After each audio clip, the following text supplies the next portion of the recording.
Well, at the end of today's episode, I'm going to face the biggest question I've ever had to answer in this save, and I'm going to need your help with it. We're going to leave a cliffhanger for transfer deadline day because there are three potential big deals on the horizon, but it would mark a huge change in plan for the rest of this series, so I need you to tell me if it's the right thing to do.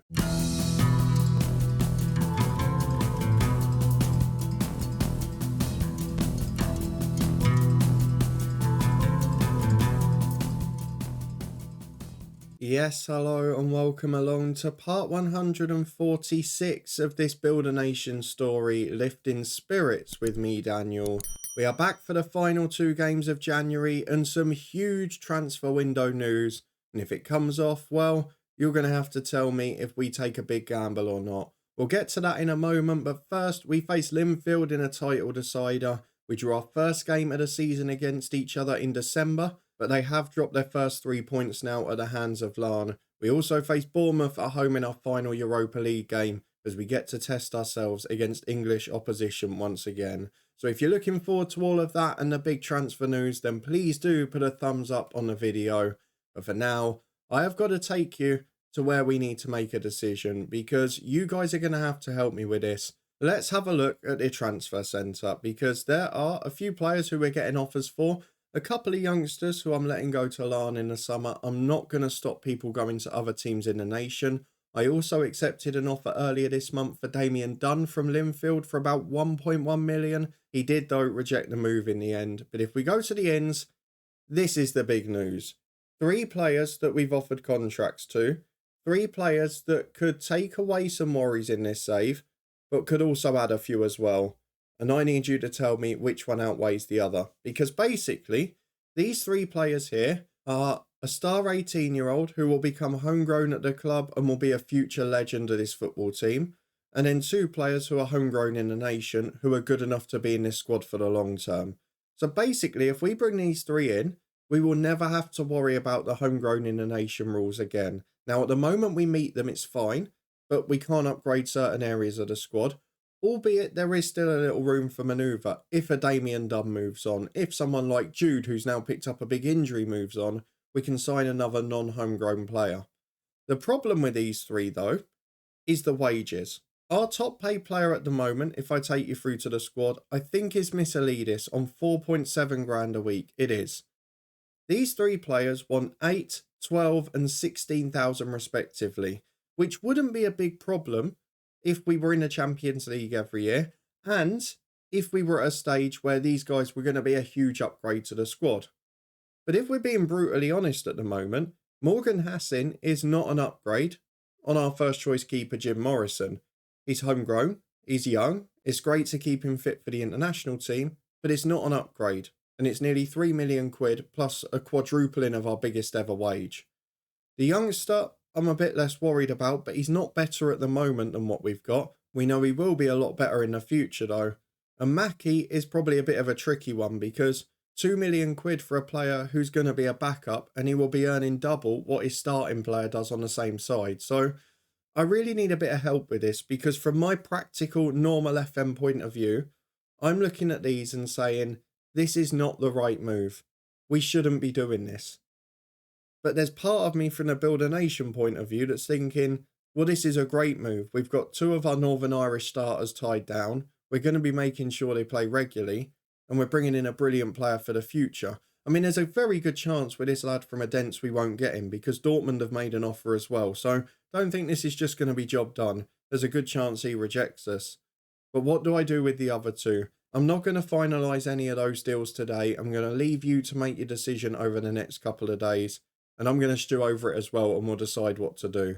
But for now, with that out the way, let's turn our attention back to things that have actually happened already. We have a look at January so far. No players in, one youngster out on loan. But the schedule, well, we've been flying through games. And we even managed double figures on one occasion, as you can see. So you were with me for the defeat at Lille and the win against St Johnstone. We backed that up with a 4-1 victory at Cliftonville. That was a League Cup semi-final thanks to Vladimir, Johnny Merrival Austin, Cowan and Misselidis. A 2-0 win followed in the league thanks to Howard and Misselidis again, before a 10-1 win against Glentoran thanks to 4 for Scully, a hat-trick for Merrival Austin, 2 for Vladimir and 1 for Morgan Griffiths. A 3-0 win at Cliftonville thanks to Misselidis and a Howard brace. A 1-1 draw at Linfield, a crucial equaliser. Johnny Merrival Austin got that, but look who scored the Linfield goal. We gave them cash if beaten, and my word as it made them stronger. 1 apiece was the score there at Windsor Park. A 7-0 win against Ballymena United with a Morgan Griffiths hat-trick, 2 for Misselidis and Brendan Thompson, as well as a late red card for the hosts. A 1-0 win at home to Larne, very comfortable, Mark Scully got the winner. And then a 2-0 win late on at Coleraine, David Bird with a header and Mark Scully as we threatened to get frustrated. Since then, 4 very comfortable wins at home. Cliftonville 3-0 in the league with Dunn, Howard and Merrival Austin. A 7-0 win against Dolinstown in the Cup. 1 for Cowan, a hat-trick for Merrival Austin including 2 penalties. 2 for Scully and 1 for Vladimir. A 4-1 win at Forfar in the SPFL Trust Trophy. 3 for Howard, 1 for Paul Elliott. And then a 5-0 win against Red Star in the Europa League group stage, nearly said Champions League. 2 for Misselidis, 2 for Scully, and an open up for Miles Stow. So all going pretty well at the moment, apart from with my voice, as Linfield and Bournemouth beckon. We have got Damien Jude out for the long term, and it is part of the reason I was looking at the guy from Adents, because if you have a look at Jude now, he's 29, he's out for 3 months, he's probably not going to come back quite the same player, and he is one of those who's not homegrown. So if we can get people like that out and bring in better replacements, then brilliant. But it's not a better replacement at the moment. So I can't tell you how much that is playing with my mind. It's actually been 2 days since I got to this point, and I've not even recorded the episode because I'm scared of making a decision, and I'll probably have 2 more after this one as well. So 4 days to make a decision. It's tricky work. I really don't know what to do. Let me know what you would down in the comments, but we've got to be pragmatic here as well. Let's go and get through to the fixtures. We face Linfield at home in the Irish Premiership, and maybe this will be influential in our decision. If we lose and we become second favourites in the title race, can we afford those players in the Europa League? We'll wait and see. We get through the tactical meeting. Cash if beaten has got to be closed down, of course. They've signed Dave Rowley from Larne, but no big transfers from elsewhere. And Mackie, it might be his final game for Linfield, and it's against us in a potential title decider, albeit I like him to play on Thursday for them in Europe. Let's go and get through to the team selection, as we're almost sold out here for this game. That is really good to see for a league match. Damien Dunn, who had the chance to join Linfield 2 weeks ago, he is still there in centre midfield. The bench was full due to Europe last week. We're going to make a couple of adjustments to it. The first 11 probably won't change much. Or do I go for the reserves with a game on Thursday night? Let me adjust the bench. We'll be back in a minute.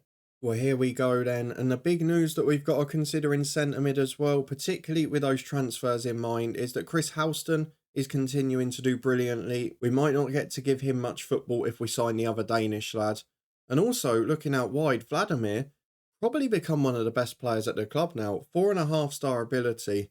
He's only 18 still, and if we can keep getting him on loan or get him permanently at some point, would there even be room for a Mackie to be in the squad when you've got Misselidis, when you've got Howard putting 30 goals in? I do look at it more and more from a practical point of view and go, are we actually upgrading our squad for spending 6 or 7 million and going on a big wage upgrade? Surely if you do that, you've got to improve the squad. So I am leaving myself a few question marks, but for now, this is our 11 to face Linfield. It is Morrison in goal, Reed and Stowder fullbacks with Mackenzie and Smith as centre-half, Dunn and Gash to midfield 2 with Jude out for the long haul, and then Merrival Austin behind Scully up front with Vladimir and Cowan either side. We've got to look at the positives here. Linfield have been really strong this season, and they're actually forcing us into playing our first team. Normally at this stage we would rotate and then try and nick the coefficient points off Bournemouth. But here, I feel it's too much of a risk. And Linfield and Grant McCann, they probably have to take credit for that. Let's go and get through to the first of today's doubleheader. And hopefully, we can focus on football for a minute, rather than transfers whirling through my head. This is the team they've put out. The front three is as expected. Rowley, the former man of Larne, and then Beaton, our former player. And then Mackie, maybe our future player alongside. Simon Brooks is an international player at fullback. They've got loads of quality in the team. And even on the bench, the likes of McGuckin and Bette, Russell Denny, they're all up there with anything we've got, and Gavin Holmes as well. So let's go and get through the tactical meeting. Let's go and get through the dressing room even. Let's tell the lads to pick up where they left off, and hopefully we'll be able to get 3 points. If we do, we're probably big favourites to win the league again. This could be huge. Black gets the ball wide to Macias. He carries it over halfway. And you've got to say, they are strong on the ball now. Beaton would still get into our first team. As Merivale Austin gets the ball up to Scully. He holds it up for Merivale Austin again. This could be a very good start. Who's the fresher legs? Vladimir's the fresher legs. Great ball through from Jordan Gash. Vladimir puts it into the roof of the net. He's fast becoming one of the most important players in this squad. And keeping him on loan next year would be huge. But what do we do if Mackie comes in? Because we've got him and Missalidis. Oh, that's a great goal. Dave Rowley, the January signing from Larne. Just a minute later, has curled a free kick, not from the usual angle. Oh, it's his debut as well. Postage stamp stuff. 2 minutes gone at 1 goal apiece. An individual quality galore. This is a Linfield side that's got some magic in it now. And for the rest of the half, we could do with it calming down. A 1-1 draw for us is not a disaster. We draw the Linfield games and win the rest, we'll win the league. But I would like to put a bit of a marker down as Dunn gets it to Reed. He cuts inside, has support but just goes alone. Up to Scully who holds it well. Merivale Austin too slow to get the through ball to Vladimir. And it's back to Miles Stow who loses it. Mackie wins it off him but it falls for Vladimir. Great ball for Cowan, hits the woodwork. Cleared away by Simon Brooks, but very good football again. I mean, there's so much quality on this pitch. Northern Irish football is in a healthy state with us too. The rest of it, maybe not so much. 25 minutes gone, we're starting to get on top, but it's still 1-1. And Linfield will know they've got a chance, as we've got a throw-in on the right-hand side with Reed to Merivale Austin. Carries it down the line to Cowan, who's on a booking, but still looking a threat down there by the byline. Gets it back to Jordan Gash and into the box. McPhee hoofs it clear to Rowley. Lovely turn, a great first touch as well. Beaton getting up in support. Instead, though, he plays all the way back, and Angel Macias will start again. Into Black, who carries the ball forward. Big hoof over to Rowley, who will chase it with Luke Smith. Brings it down well. He's looked really threatening. That's a great ball in. And Keith Martin, one of our international players, has smashed and grabbed it for Linfield. They've been a threat on the counter despite being outplayed. And now, as we head towards half-time, the title race is back open. This is problematic for us, if I'm being honest. I'm going to drop to balance because we are getting hit on the counter a bit much. Maybe we can bring them on to us. We've got Damien Dunn nervous. I'm just going to take him off. Houston will come on in centre midfield. And we'll get into the second half. Cowan on a yellow, not playing well. We'll go for Paul Elliott as well. 2 changes made to see if the second half is any better. Well, it's 65 on the clock. And to be honest with you, Linfield are starting to dominate this game. We're struggling with Scully up front, who looks nervous. So I'm going to bring on... Do I go Missalidis or Howard? I'm going to go for Missalidis because he's the big man. I'm also going to take off Stout, who's under transfer work again. Little bit worried about his morale. We'll bring Carl Carr on. We've got 1 more left. I'll give it 10 more minutes. Then Jordan Howard will be the last throw of the dice. And on the other side of that, do I take Mackie away from an environment like this? He's making the league stronger. He's playing really well for Linfield. And while it will make things a little easier on the homegrown front for us, it's not really worth doing it, is it, to weaken our rivals? As Missalidis turns to flex over the bar. I'm going to make the change because Vladimir, he's been involved and he scored a goal, but he's still not playing that well on the match rating. So I'm going to chuck Missalidis out to the left and bring Howard on up front. Doesn't weaken the team at all. They're 2 very good players. But I'm just hoping that maybe we'll find a little source of inspiration. I don't know whether to demand more as Houston gets it wide to Elliott.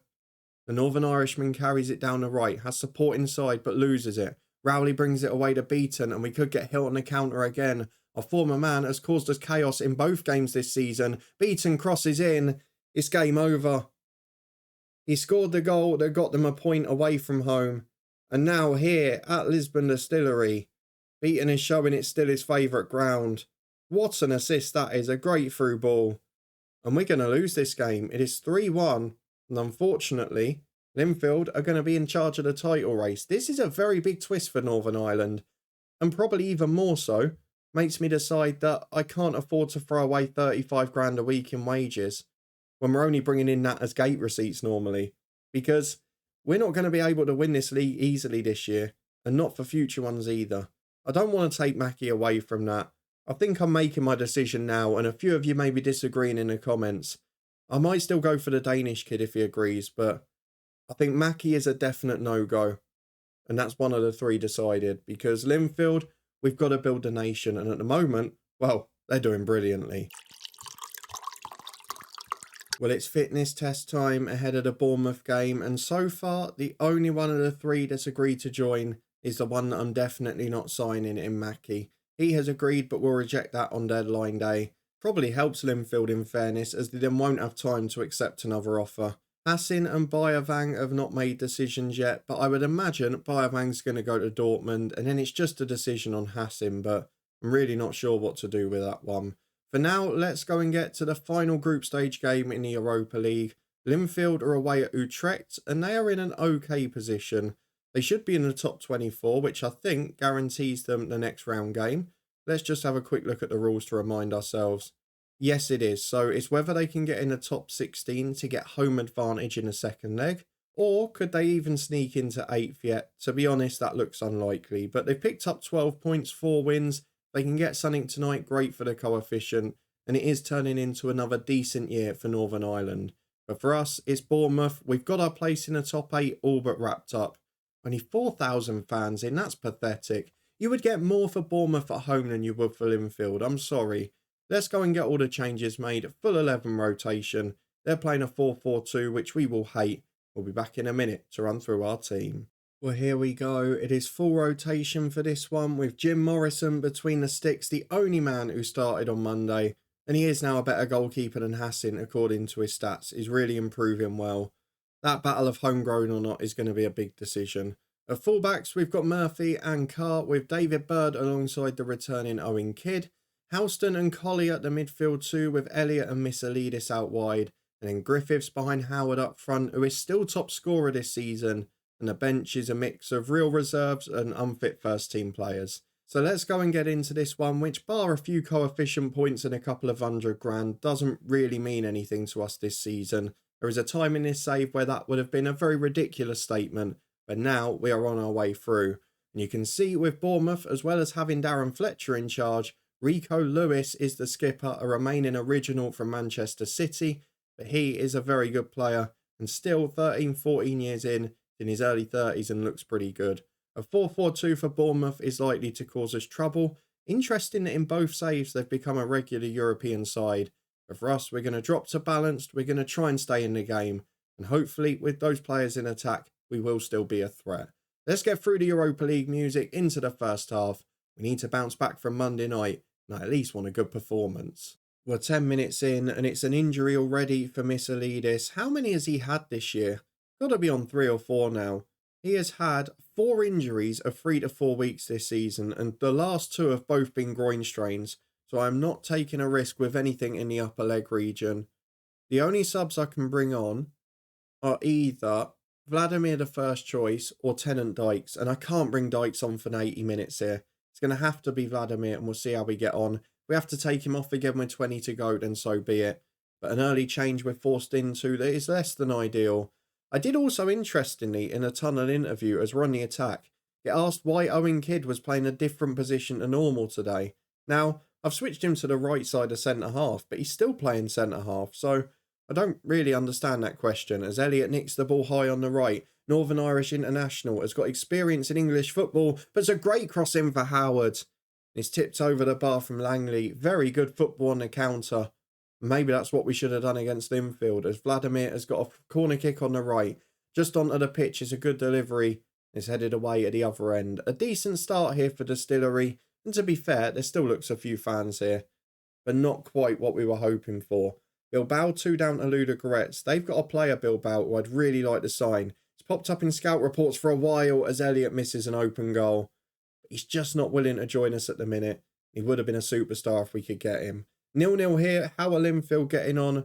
They are 0-0 as well at Utrecht. That would be a good result for both of us if we can get draws. Collier's now picked up an injury as well. I'm not as worried about his fitness, so we'll get to half-time with him. But another tight fight. There are problems tonight. The cold weather affecting us in Northern Ireland as Elliott gets down the right. Options inside. And to be fair, they are 2 players that have struggled with injury this year. But Jordan Howard has certainly not struggled with scoring goals. What a ball from Houston, by the way. That's something we've got to be excited about. A man for the future. We gambled $1 million on him in the summer, but the low wage combined with the increasing quality is becoming a very good thing for us here. Linfield still level, we're one up. This has been a terrific night so far. And at half-time, in the cold and rain in Northern Ireland, it remains that way. A 1-0 lead, a very good performance, but Collier is going to have to come off now. He will be replaced by Damien Dunn, who can do 45 minutes. And then if need be, we can start Houston at the weekend. It makes no difference. We'll keep them that way round, because Dunn's done all right in that deep lying role. We could do with that improvement from the Danish lad, but I'm not sure we're going to get the chance. A very healthy display as Bournemouth will come and chase it and get back into it now. And they're on the front foot on the right-hand side with Brady. We saw against Lille, they came back late on, but that was at home. This time, Bournemouth on the road. And it's a glorious chance and a great save from Morrison. But you feel the striker probably didn't do enough with that. We've got one sub-break remaining, so we've got to be careful with these. I'm going to leave it till about 20 minutes to go, just to reduce the risk of us ending the game with 10. And what a good job I did. We're now maybe hoping the Danish lad does agree to sign, because we're running out of centre mids. I know it's a big one to call, but I'm not going to risk bringing on a first teamer here, because Gash is the only one left. I'm going to bring on Brendan Thompson for 20 minutes. It might cost us the game, but this is about keeping people fit now. On the right-hand side, I'm going to bring on Cowan. He will replace Paul Elliott. And then Vladimir has arguably been the worst player on the pitch, so I can take him back off now. Tennant Dykes will come on the left. We've got to protect fitness. 5 changes made. 20 minutes to go. 1-0 up, but we've just brought on 2 real reserves. The fact that Dykes, who looked like he was never going to play for this club again, is now on the pitch in the Europa League game. The fact Thompson is still playing at this level, that is a concern for us. But for now, we're on the front foot. And to be fair, Bournemouth have guaranteed their passage through. They're not playing a first 11 in a number of areas, and maybe that does help us at the minute.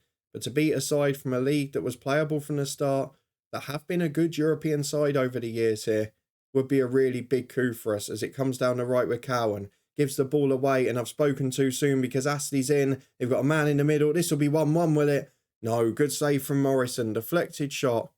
And to be fair, by Howard, who got the goal, he is the best player on the pitch at the minute. The defence has struggled a tad, but we might be about to hold on here. Linfield have just gone 2 down late on, which is a bit of a shame. But Lisburn Distillery get the 1-0 win. That is one hell of an achievement. Now we need to have a look at the injury watch, because it has been a bit of a story of the season.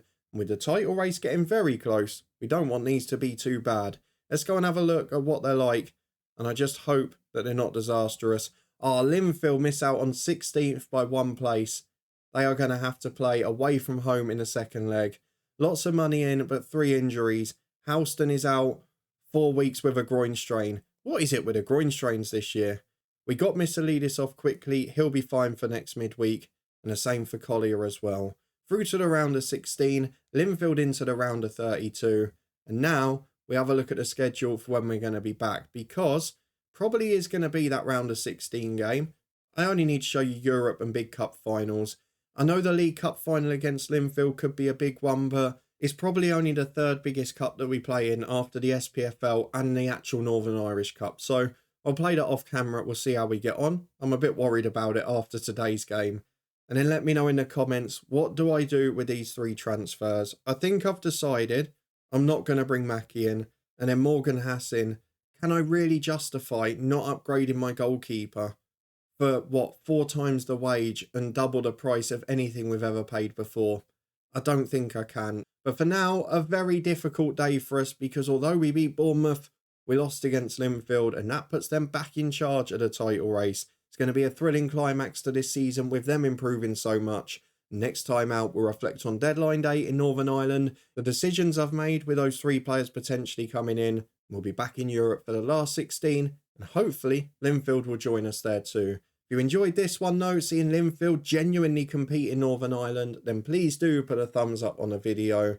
Subscribe and turn that notification bell to stay up to date with everything. There's also links to the Twitch channel where we're streaming F1 Manager most days at the minute. That's just out on Thursday. And we've also got predictions every day over on the podcast at the minute, as we fly through our pre-season predictions for all the EFL leagues and the National League. But thank you very much for watching as always. Your support is greatly appreciated. And I'll see you back here next time for a proper title race in Northern Ireland.